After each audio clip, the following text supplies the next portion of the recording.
lupa nih mungkin. Karena saya belajar untuk merenung, belajar untuk melihat flashback kehidupan saya atau inner child saya nih. Pengalaman dari saya masih kecil. Oh iya, ini dia. Oh ini dia masalahnya. Oh ini dia. Oh kenapa saya akhirnya makin narkoba? Oh saya dulu seorang broken home. Jadi saya punya kekecewaan dalam diri saya gitu, yang saya tuh nggak bisa ungkapkan ke orang tua, sehingga akhirnya saya pendem gitu kan. Selamat siang. Halo guys, seluruh masyarakat Indonesia. Pada kesempatan hari ini saya kedatangan tamu yang luar biasa, Saudara Sandi Tumiwa, yang bersangkutan pernah terlibat narkoba. Mari kita dengarkan kesaksian bagaimana yang bersangkutan bisa sembuh dari narkoba dan menjadi pribadi yang berbeda setelah sembuh.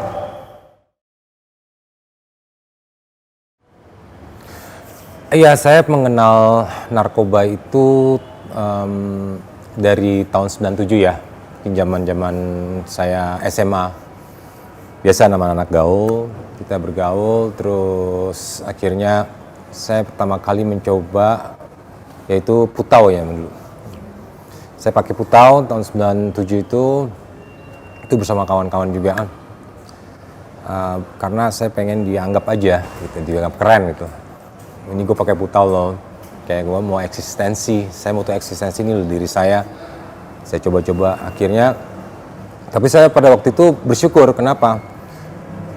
Ya bersyukur dan sedih dan bersyukur sih. Saya punya sahabat namanya Nakia itu meninggal.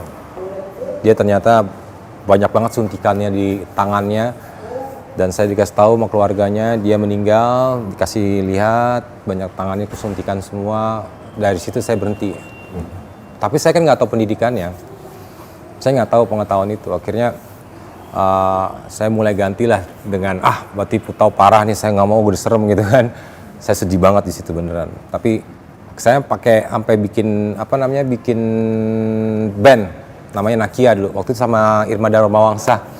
Ada artis ya, Irma Darmawangsa, saya bikin band nyanyi di daerah suatu kafe kan di sana tahun 97 ya, 97-an. Udah, setelah itu saya mulai coba yang lain dengan coba yang namanya Inex. Bergaul sama yang lainnya namanya Dugem, tempat Dugem. Karena kan saya nggak tahu pengetahuan itu mengenai putau. Ya saya tahu teman saya meninggal, sahabat saya, orang terdekat saya meninggal, saya berhenti gitu. Saya nggak tahu juga, makanya karena saya nggak tahu itu akhirnya saya coba yang lain karena katanya fun, ya bener, akhirnya fun, seneng. Sampai singkat cerita saya mencoba yang substance yang zat yang saya suka itu adalah sabu. Gitu. Itulah rangkaian saya mengenal.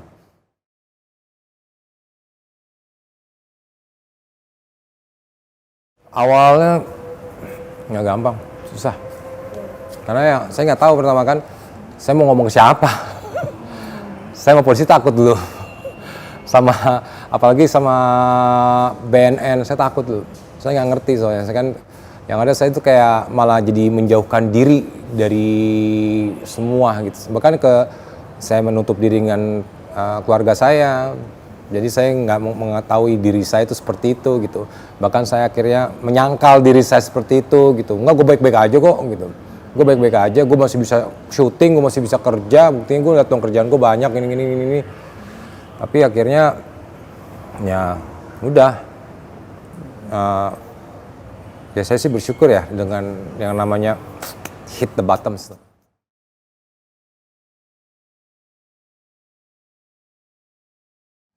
At the end memang hal yang bikin saya bisa lepas ibu saya, peran keluarga saya, almarhum ibu saya. Sebelum dia meninggal, dia memberikan pesan sama saya. Saya lagi di dalam waktu era pandemi kan, dari Salemba hanya bisa memberikan video call ya. Karena untuk bisa berhubungan dengan keluarga. Akhirnya saya cuma bisa ngelihat di video call ibu saya lagi disiram pakai bunga. Saya nggak bisa mandiin ibu saya cuma bisa ngelihat dia di video call, itu sakit banget. Jadi hanya gara-gara sebuah sabu yang cuma mungkin 700.000, 600.000, saya kehilangan orang-orang yang saya sayangin. Tuh.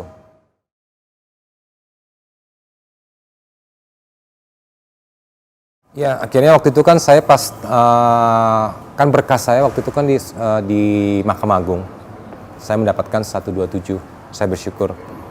Akhirnya saya direhab kan, memang akhirnya kan tapi karena lama waktunya akhirnya saya selesai di setahun 5 bulan ya, karena kan lama persidangan ya. Akhirnya waktunya nggak cukup, saya bebas murni ya, sehingga akhirnya saya sendiri memilih.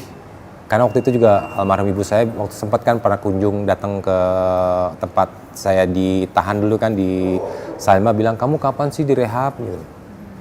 Mama pengen kamu direhab perusahaan gitu.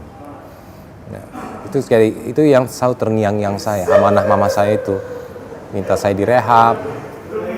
Terus akhirnya beliau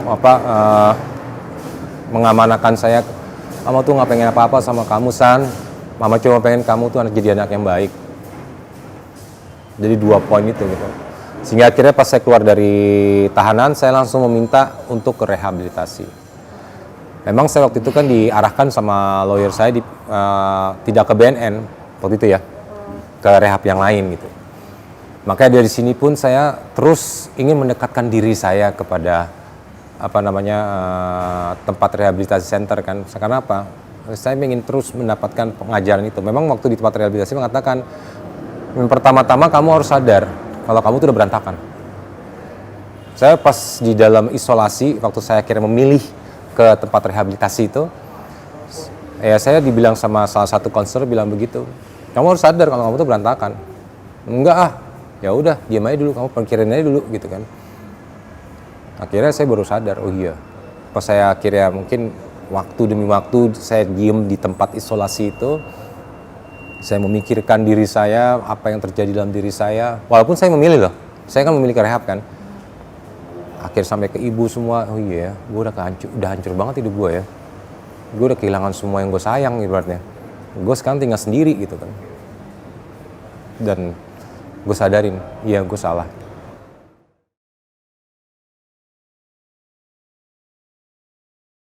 Ya intinya perbandingannya, ketika kamu make dan ketika kamu nggak make, bagaimana? Karena kita kan denial, saya kan merasa denial, maksudnya nggak mungkin lah gue begini, enggak, gue masih bisa kerja, masih ini. Tapi kan secara langsung kalau kita ngeliat flashback belakang, apa yang kita dapat positifnya, apa yang kita dapat negatifnya kan.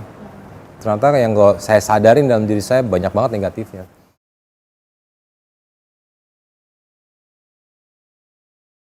Iya maksudnya kayak flashback. Jadi kan pas saya sadari pas di isolasi itu, memang ada namanya kan isolasi mandiri ya. Kita harus diem di tempat, nggak bisa ngapa-ngapain. Kita kan biasanya kan struggle pengen cari barang itu kan. Kalau kita yang namanya udah sogas ya udah parah, gue pengen banget nyari itu barang, gue pengen mau nyabu, gue pengen banget misalnya kalau gue saya sukanya kan itu sabu, saya pengen banget cari gitu. Tapi saya didiemin di situ kan. Saya kan mau pakai cara gimana, intrik saya, ya bukan gimana caranya saya bisa mendapatkan barang itu, tapi kan akhirnya saya nggak bisa karena kan di kerangkeng. Ya udah, akhirnya saya cuma bisa merenung.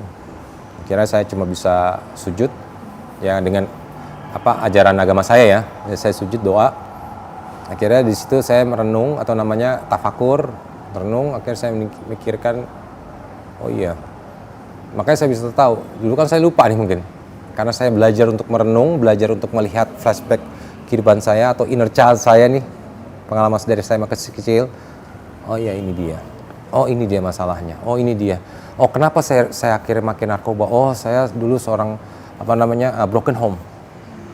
Jadi saya punya kekecewaan dalam diri saya gitu, yang saya tuh nggak bisa ungkapkan ke orang tua, sehingga akhirnya saya pendem gitu kan. Dan akhirnya timbullah kekecewaan itu. Akhirnya ada teman-teman atau lingkungan yang lain yang mensupport saya, yang bisa akhirnya menghilangkan kekecewaan, yang terkesan bisa menghilangkan kekecewaan saya bergaul dengan mereka. Dan ternyata pergaulan itu salah.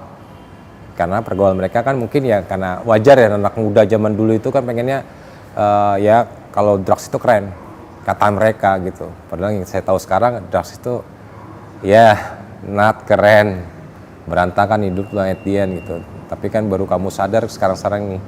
Ya sekarang ini saya udah umur 39 tahun, saya harus ibaratnya harus mulai mupuk lagi, menata lagi nih hidup saya yang udah berantakan kemarin-kemarin. Tapi ya bukan berarti saya terus down gitu ya, saya harus bangkit gitu. Apalagi kalau misalnya saya ngeliat kan masa depan, ibaratnya umur-umur yang masih 15, masih 14 gitu kan, yang masih punya potensial, masih mereka tuh gila kalau mereka 39, kalau mereka fokus saja dengan umur saya sekarang mungkin mereka udah bisa jadi pejabat ya, udah jadi pengusaha yang sukses, udah bisa jadi apa gitu. Kalau saya ya wajarnya kan saya di posisi ini saya harus bangkit lagi kan, sebagai seorang entertainer, saya sebagai seorang artis ya saya udah jatuh bangun, tapi akhirnya saya baru sadar banyakan jatuhnya, dan saya baru sadar akhirnya ini gara-gara saya. Kenapa saya memilih drugs itu, kenapa saya milih sabu ini, kenapa saya waktu dulu beli putau, kenapa waktu saya milih Inex, kenapa saya ambil yang namanya semua lah barang-barang yang kalau dibilang haram itu kenapa, karena menghancurkan diri kita itu haram. Jadi benar saya sadar itu kayak gitu.